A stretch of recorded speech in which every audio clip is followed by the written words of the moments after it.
I was just in total shock. It was just kind of a scary, unknown word to me.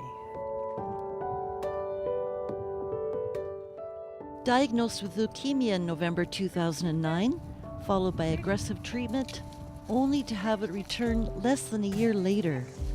Efforts to eradicate cancer escalated. They found 2 donors for me in the World Bank, and then I underwent a stem cell transplant in February of 2011. And that was 3 days of really high dose chemotherapy and 3 days of total body radiation. Each day in remission, all the more precious, especially when not so long ago, the prognosis was poor. If I would have had this diagnosis probably 10, 15 years ago, I wouldn't probably be here.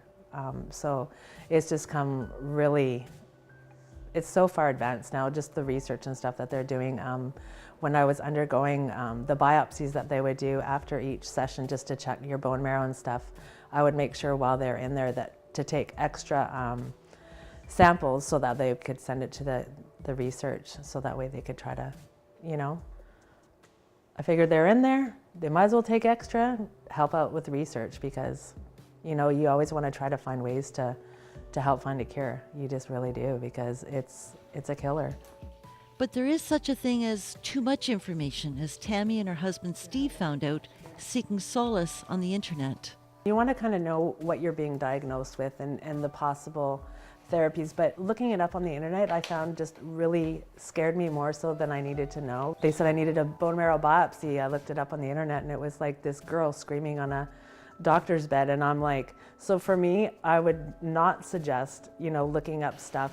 I would think now that we've been through it, I would try to contact Cancer Society or other people and see how they've dealt with it and how they dealt with their diagnosis and things like that. For us, we kind of just went in blind and we're just, you know, you've never been through it before, so you just don't really know how to react. And they're losing their hair still, so that their hair... And it's here at the Cancer Society, survivors have an opportunity to give back, sharing their experience, strength and hope with others.